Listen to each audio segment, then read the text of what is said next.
नमस्कार। आप देख रहे हैं वार्तिक टीवी और मैं हूं सुभाष शर्मा। आज के इस कार्यक्रम में हम बात करेंगे एक ऐतिहासिक बदलाव की, एक रिमार्केबल चेंज। ये जो 2024 का जो साल है, ये हिंदू सनातनियों के लिए एक जबरदस्त खुशी देने वाला साल साबित हो रहा है। आपने भी देखा हाल ही में अयोध्या में जिस तरह से रामलला प्राकट्य महोत्सव मनाया गया। राम जी सदियों के बाद अपने निज धाम में पहुंचे, जहां उनके जन्म स्थान को मस्जिद के रूप में कन्वर्ट कर दिया गया था। अब मस्जिदों के देश में मूर्तियां लग रही हैं। यह है पाथ ब्रेकिंग चेंज। हम बात कर रहे हैं यूएई में कल उद्घाटित होने वाले स्वामीनारायण टेम्पल की। यह टेम्पल का उद्घाटन प्रधानमंत्री नरेंद्र मोदी करने जा रहे हैं। लेकिन खास बात यह नहीं कि मंदिर बन रहा है। मंदिर तो दुनिया में बहुत जगह बन रहे हैं, लेकिन इस्लाम के उस गढ़ में मंदिर बन रहा है जहां मूर्ति पूजा शिर्क मानी जाती है, मूर्ति पूजा अपराध माना जाता है। इस्लाम के जो कोर टेनेट्स हैं उसमें मूर्ति पूजा नहीं कर सकते। इस्लाम की जो धरती है, जो इलाका सऊदी अरब का और यूएई का है, यूनाइटेड अरब अमीरेट्स, ये अरब ममालिक हैं जहां प्रोफेट मोहम्मद का वो जीवन भी वहां रहा और उनके जीवन से, प्रॉफेट मोहम्मद साहब के जीवन से जुड़ी हुई वो सारी धरती है। और ऐसी धरती जहां पर प्रॉफेट ने यह कहा कि मूर्तियों की पूजा नहीं होगी। और मक्का में वो जो बुत खाना था, वो जो मूर्तियों का एक संग्रह था, 360 मूर्तियां मक्का में उस वक्त थी। और यदि हम इतिहास की बात करें तो ये 360 दिन को लेकर मूर्तियां थी। तो 360 दिन का एक साल उस धरती पर वो लोग मानते थे। और आज भी इस्लामिक कैलेंडर जो है वो उसमें आपको इसीलिए रोजे बदलते रहते हैं, क्योंकि यही 360 दिन चंद्र वर्ष के आधार पर वो करते हैं। हमारा जो कैलेंडर है वो सोलर कैलेंडर, इसलिए 360 मूर्तियों का वो जो बुत खाना था मक्का का, जिसका कि फेमस एक प्रॉफेट की लाइफ में वो आता है दृष्टांत कि किस तरह से प्रॉफेट मक्का पहुंचे, मक्का को जीता और वहां जाकर मूर्तियों को तोड़ दिया। इसके बाद से इस्लाम में यह प्रचलन बढ़ा और यह प्रचलन आगे जाकर और बढ़ा, जबकि इस्लाम को मानने वाला हर व्यक्ति मूर्तियां तोड़ने लग गया। तो जहां पर दूसरे मतावलंबी रहते हैं, दूसरे धर्मावलंबी रहते हैं, वहां के बुतों के ऊपर भी इनकी नजरें रही। और अफगानियों ने भी और मुगलों ने भी मूर्ति भंजक का काम किया, मूर्तियां तोड़ी। आज भी ये काम चल रहा है, बांग्लादेश में भी चल रहा है, पाकिस्तान में भी चल रहा है, भारत में चल रहा है। भारत में तो अब यह हाल है कि मुसलमानों ने अपना एक और वर्ग खड़ा कर लिया है, जिसको कि दलित वंचित करके और कई तरह का एक मिस नैरेटिव, जिसको कहते हैं रॉन्ग नैरेटिव, फैला रहे हैं। लेकिन बहरहाल हम बात कर रहे हैं यूएई में उद्घाटित होने वाले स्वामीनारायण मंदिर की। स्वामीनारायण मंदिर इस्लाम के उन कोर इश्यूज के बियॉन्ड जाकर एक नया इतिहास गढ़ रहा है। ये इसलिए कि मूर्ति पूजा जहां गुनाह हो और गुनाह भी मृत्यु दंड का, यदि कोई शिर्क करता हुआ पाया जाए, मूर्ति पूजा को शिर्क माना जाता है। और शिर्क का मतलब यह कि अल्लाह के बराबर कोई और नहीं है, यह इस्लाम का दावा है। अल्लाह की बराबरी और कोई नहीं कर सकता।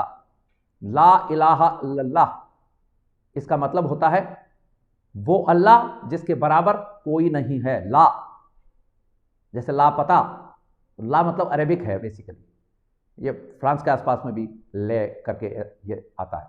तो ला इलाहा इल्लल्लाह, कोई नहीं हो सकता उस अल्लाह के बराबर।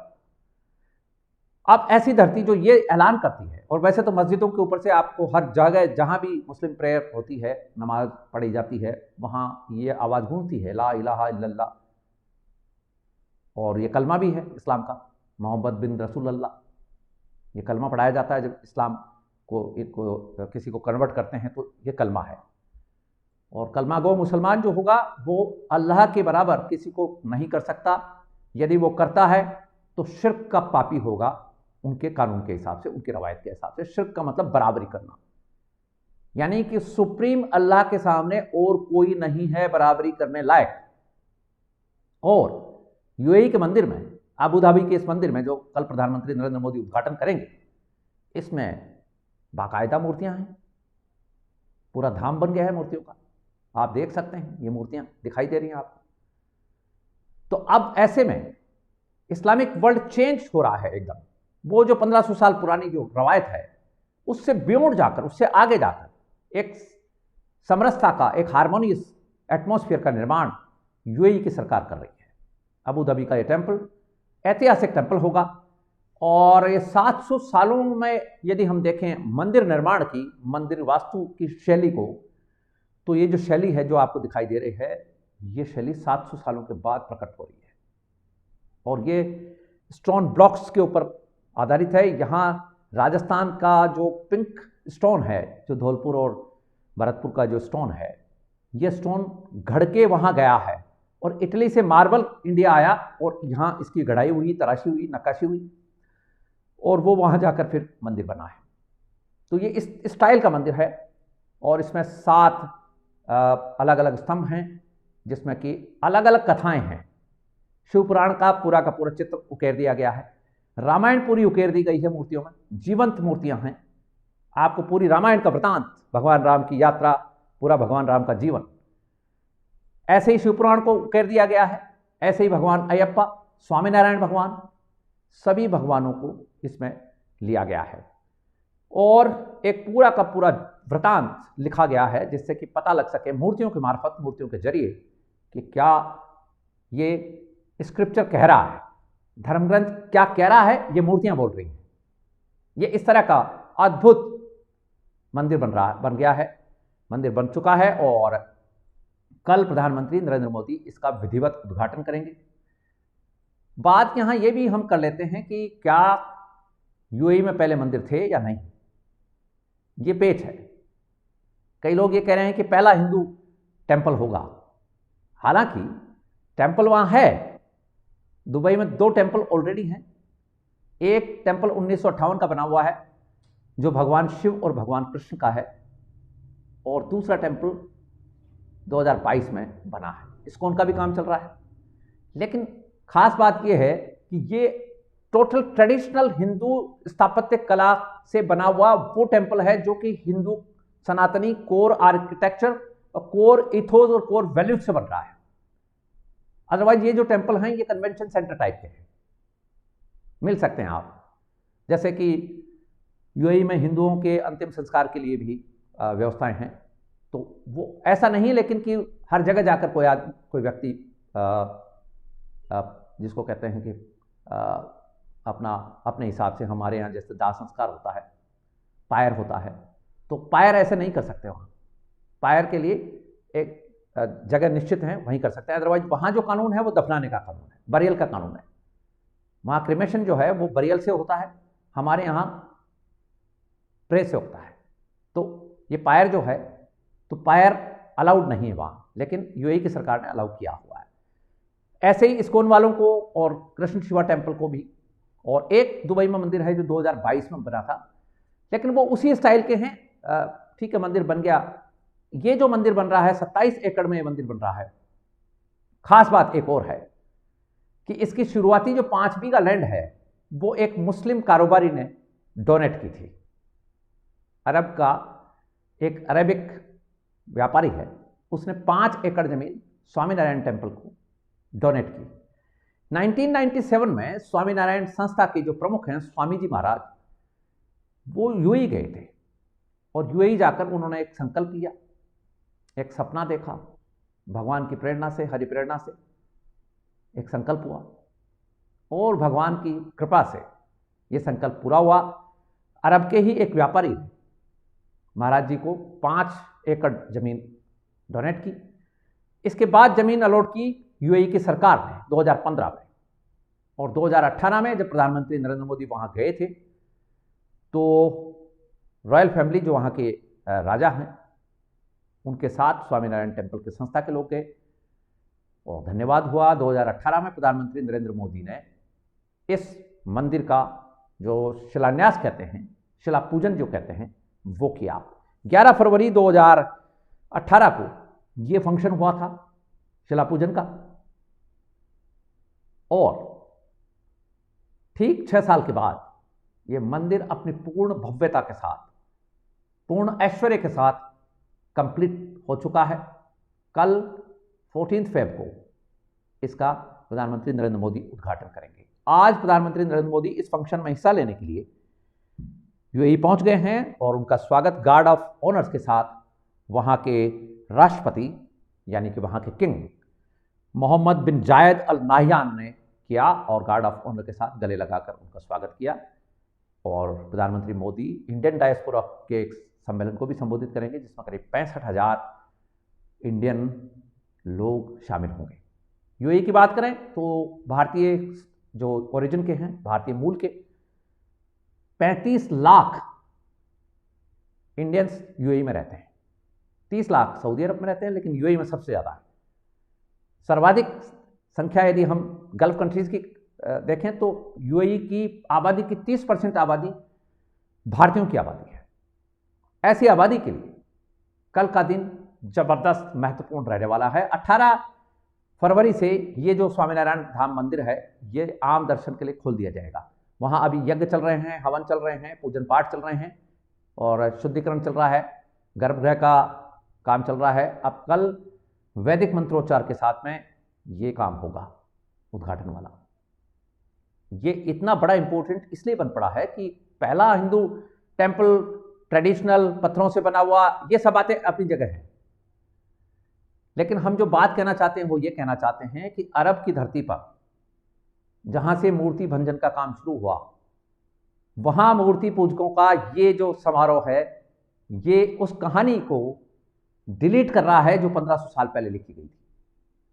1500 साल पहले जो इंस्ट्रक्शंस इस्लाम की जगत को दिए गए, इस्लामिक दुनिया को, इस्लामिक सुन्ना को दिए गए, इस्लामिक सुन्नत को दिए गए, वो एकदम ऑब्सोलीट होने वाले हैं।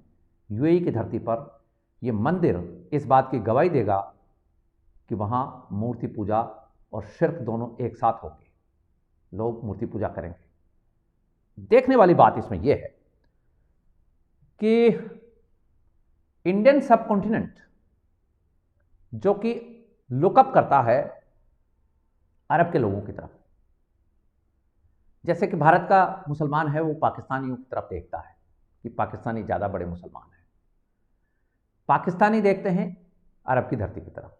वैसे इंडियन सबकॉन्टिनेंट को यदि हम देखें टोटली में तो यूरोप या हमारा जो सीपी का इलाका है, सेंट्रल प्रोविंस या बिहार, ये मुस्लिम भी कम नहीं मानते अपने आप को, लेकिन अरब से नीचे मानते हैं। अरब वालों की जूती की भी पूजा कर लेते हैं कि साहब वहाँ से प्रॉफिट की धरती से आ रहा ये तो देवता है, तो देवमालाई बिहेवियर है इनका। लेकिन अब इनको ये समझना चाहिए कि जब देवमालाई लोग ही मंदिर के लिए जमीन डोनेट कर रहे हैं, 27 एकड़ में से बिजनेसमैन ने जो दी वो अलग, 13 बीघा एक बार और 13 बीघा एक बार, ये जमीन वहां की सरकार ने दी जो कि मुस्लिम्स की सरकार है। वहां तो गैर मुस्लिम बस ही नहीं सकता क्योंकि प्रॉफिट की हदीस है। अब ये जो बेसिक टेनेट्स हैं इस्लाम के, कुरान, हदीस और लाइफ ऑफ प्रॉफिट, इस्लामिक पूरी रवायत, इस्लामिक पूरा शरिया, इस्लामिक पूरी कानून, पूरे टेनेट्स इन तीनों के ऊपर आधारित है। और हदीस में लिखा गया है कि यहां पर जो भी गैर मोमिन रहता है उसको बाहर कर दो, उसकी ज़मीन खरीद लो या उसको वैसे बाहर कर दो, और जब वो आए एज ए टूरिस्ट तो उसका स्वागत करो। ये इस्लाम का बेसिक कोर इशू है। और गल्फ में आप चले जाएंगे तो मैक्सिमम कंट्रीज में ये हाल है, नागरिकता नहीं देते। अब ये 35 लाख लोग रह रहे हैं वहां, इनको नागरिकता नहीं, चाहे वो पाकिस्तानी भी हैं उनको भी नहीं दे रहे अभी, क्योंकि उनको वो कन्वर्ट मानते हैं। तो उनके ऊपर एक कफील बैठा रहता है, ठेकेदार, और वो कोई ना कोई गल्फ की कंपनी होनी चाहिए, कारोबार करने के लिए भी, व्यापार करने के लिए भी, कमाने के लिए भी, मजदूरी करने के लिए, वो कंपनी के अंडर में ही काम करेगा। ऐसे कठोर कानून में एक मंदिर बन जाना, भगवान की वहां नियमित आरती होगी, शंख मंजीरे गूंजेंगे, घंटे घड़ियाल बजेंगे। अब आप सोच सकते हैं कि किस तरह का बदलाव आ रहा है। तो भारत की एक डिप्लोमेटिक जीत भी हम आपको बता देना चाहते हैं इस मंदिर के बहाने से। मंदिर बनना यानी कि हिंदू संस्कृति को, हिंदू सनातनी कल्चर को एक तरह का अडॉप्ट करना, एक तरह का प्रशंसा करना, उसका अभिवादन करना, उसको सैल्यूट करना तो है ही है। मंदिर बनवाकर वहां की सरकार ने जो किया है, वहां की सरकार ने ये तो जिसको कहते हैं अंगीकार कर ही लिया है कि भाई हिंदुओं की जो आस्था है वो आस्था है और हम इसको रिकॉग्नाइज करते हैं। अदरवाइज मंदिर की वो इजाजत नहीं देते हैं, उनको कोई ऐसा कोई बाध्यता नहीं थी उनके सामने। दूसरी भारत की जो जीत है वो ये कि 60s और 70s में आप याद करिए, 80s में याद करिए, इवन 90s, अर्ली 90s की भी बात हम कर सकते हैं। पाकिस्तानी खुफिया एजेंसी का गढ़ हुआ करता था यूएई, चाहे वो दुबई हो, चाहे शारजाह हो, चाहे अबू धाबी हो। और 60s में 70s में जब यूएई का निर्माण चल रहा था, दुबई बन रहा था, अबू धाबी बन रहा था, शारजाह बन रहा था, ये जो मॉडर्न शहर बस रहे थे रेगिस्तान की धरती पर जहां पीने का पानी नहीं था, वहां पर पाकिस्तानी कंपनियों ने, पाकिस्तानी जो व्यापारी हैं उन्होंने, पाकिस्तान की सरकार ने, पाकिस्तानी कठमुल्लाओं ने, सब ने जाकर वहां काम किया और यह मानकर काम किया कि ये आईएसआई के सेंटर बन जाएंगे धर्मांतरण के लिए और जिहाद के लिए और कन्वर्शन के लिए और भारत पर हमले करने के लिए। एक नया सेंटर डेवलप हो जाएगा जिससे कि पाकिस्तान का नाम नहीं आएगा। बहुत सारे षड्यंत्र दुबई की धरती से रचे हुए हैं और ये जितना मुंबई का अंडरवर्ल्ड माफिया है ये सारा वहां से संचालित हुआ है कई वर्षों तक। और आज भी हमारे यहां से जो लोगों को ले जाकर वहां जिस तरह की भी चीजें चल रही हैं उसमें आईएसआई हालांकि कमजोर नहीं हुई है ज्यादा। कुछ सेंटर तो ऐसे हैं जहां पर आईएसआई की बिना मर्जी के पत्ता भी नहीं हिलता। ट्रांजैक्शंस हों चाहे व्यापार के काम हो, सारे के सारे आईएसआई की नजरों में रहते हैं। लेकिन 90s के बाद में जो भारत का स्टांस है वो थोड़ा बदला और पिछले 10 साल में यह स्थिति आ गई है कि अब यूएई के लोग पाकिस्तानियों को गालियां बकते हैं, वो उनको अच्छी नजरों से नहीं देखते, वो उनको आतंकवादी बलात्कारी कहते हैं, अपराधी कहते हैं। और पाकिस्तानी जैसे ही उनको पता लगता है पाकिस्तानी है वो जरा सा अपराध करते हैं अंदर डाल देते हैं। ये स्थिति है। ये भारत की बहुत बड़ी डिप्लोमेटिक जीत है कि जो सेंटर हमारे खिलाफ बन गए थे, जहां से भारत के खिलाफ षड्यंत्र हो रहे थे, जहां आईएसआई बैठकर ताने बाने बुन रही थी और जहां पर कभी भी हमारे भारतीयों का कोई जीवन सुरक्षित नहीं था। हमारे कई व्यापारी किडनैप हुए, कई व्यापारियों की फिरौती जो है वो दुबई में ली गई, दुबई से आए हुए व्यापारियों को यहां तंग किया गया। बहुत लंबी कहानियां हैं, चाहे गुलशन कुमार हत्याकांड हो, चाहे कई तरह के केसेज हैं जिसमें दुबई से इंटरकनेक्शन था। तो कराची, दुबई और फिर काठमांडू ये सेंटर बन गए थे। ये भारत की डिप्लोमेटिक जीत इसलिए हम कह रहे हैं कि अब वहां पाकिस्तान का नाम लेवा नहीं है, ज्यादा ग्लैमर नहीं। अब हम कौम हैं वो एक अलग बात है, पटा लेते जाकर। अभी भी पीएम शहबाज शरीफ गए थे पाकिस्तान के वहां अभी पूर्व पीएम अभी तो बने नहीं है, तो बनेंगे तो शायद नवाज शरीफ बनेंगे। देखते हैं क्या होता है, एक दो दिन में हम लाएंगे एक एक्सक्लूसिव प्रोग्राम आपके लिए। तो शहबाज शरीफ जब प्रधानमंत्री थे तब यूएई गए और वहाँ के राष्ट्रपति से उन्होंने रिक्वेस्ट की कि वो भारत के साथ अच्छे रिश्ते चाहते हैं तो भारत से उनके रिश्तों में वो मदद करें।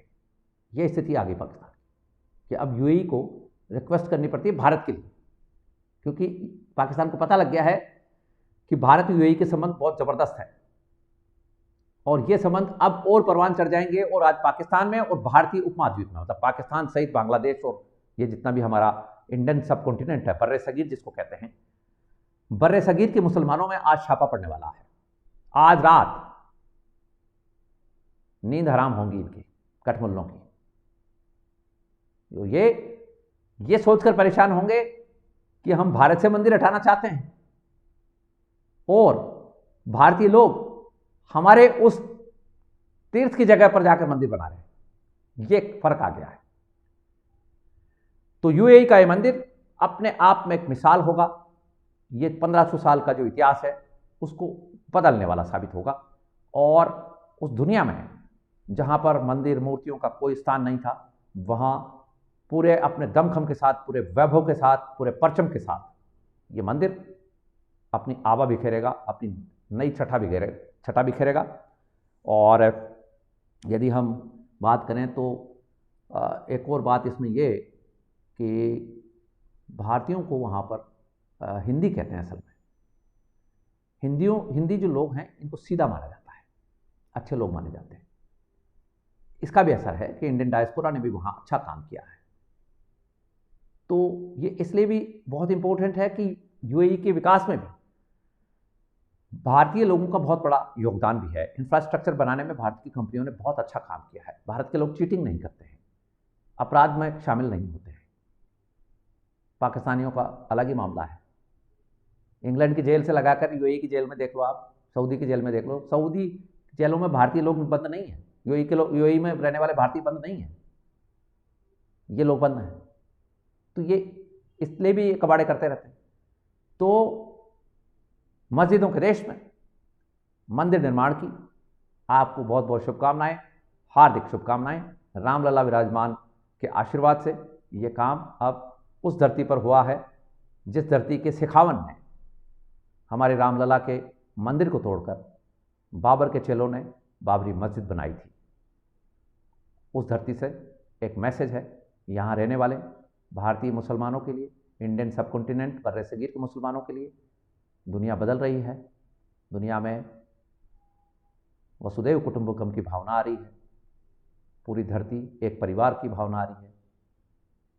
विश्व जो है वो एक गांव की शक्ल में आता जा रहा है। इसलिए सद्भाव रखें, हार्मनी में रहें, एक दूसरे के धर्म का, एक दूसरे के मजहब का आदर करें, तभी आपका भी और दूसरों का भी जीवन अच्छे से रहेगा, शांतिपूर्ण रहेगा। अन्यथा हल्द्वानी जैसे ये जो किस्से हैं ये चलते रहेंगे। ये था आज का हमारा प्रोग्राम। आपने हमें ज्वाइन किया, इसके लिए आपका बहुत बहुत आभार, धन्यवाद। I wish you good luck, success and happiness. Thank you so much.